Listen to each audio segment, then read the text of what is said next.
来，跟大家分享一下我们的这张照片是如何拍摄的。大家看一下我们的这个场景，它现在还冒着这个余烟，然后我就跟大家分享一个我最近入手的一个非常好用的一个设备，就是这个烟雾机。好，然后我们用烟雾机在实际的拍摄中它是如何起效果的呢？然后拿这一个场景来说，我们还是拿 GQ 这个山芋这款的香水来做拍摄案例啊。它在这里的时候，我们为什么去这样去构建这个画面？因为本身这个酷黑的感觉，我们下意识里就是用这种黑色的啊，包括这种石头啊，这种黑色的这种板子啊去拍，它就是一个怎么说呢？就像你去穿牛仔裤配白 T 恤一样，它是不会犯错的一种搭配。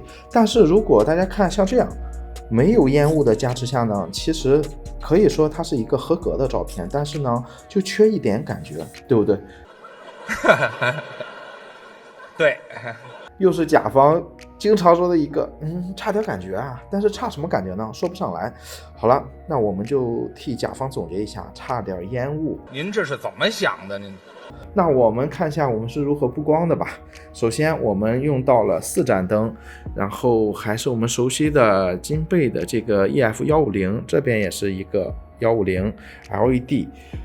然后这边呢是智云的40瓦的这个5倍手持 LED， 在这边呢测光还有一个是这个洋葱工厂的布丁灯。我们先看一下这个灯，它的效果呢就是打亮这个主体的感觉，然后有了主体呢，我们再去给它加边缘灯。边缘光呢就是它加上一个10度的蜂巢，我们要严格的束缚光线。然后这个之后呢，发现它的底边是不是还是不够亮，那我们就用这个智云的5倍手持 LED 去拍摄。 OK， 最后你说这个边缘是不是也给它一些亮度会比较好？没问题。然后我们就用洋葱工厂的这个布丁灯去拍摄，也亮了起来。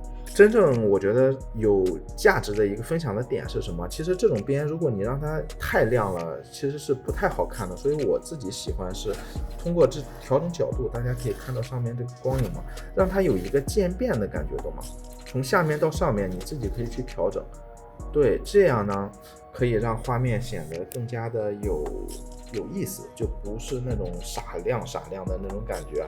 然后我们的相机拍摄呢还是 Z8， 我们的新伙伴了。最后准备完这些工作之后呢，然后我们就用我们的烟雾机。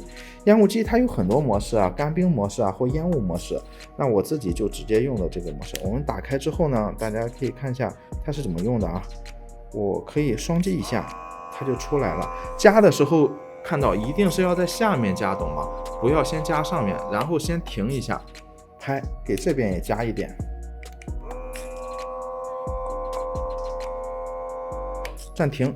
好，现在我们拍，效果是不是还不错？因为我们时间有限，所以我们就简单拍了这样一张照片。如果大家感兴趣的话呢，还可以多加尝试，多加构思。其实我们分享了那么多摄影教程，我想跟大家说的是，布光虽然很重要，但是更多的是你对画面的把控，以及你要多看优秀的作品，这样才能进步。好了，这就是本期我想要跟大家分享的一个小技巧，希望大家都能在创作的道路上越拍越好，然后钱越赚越多。感兴趣的小伙伴呢，也可以咨询了解我们的线下课程，相信你会有一个质的提升。看到这里的小伙伴也别忘了给我一键3连，我也会持续的跟大家分享干货。好的，拜拜。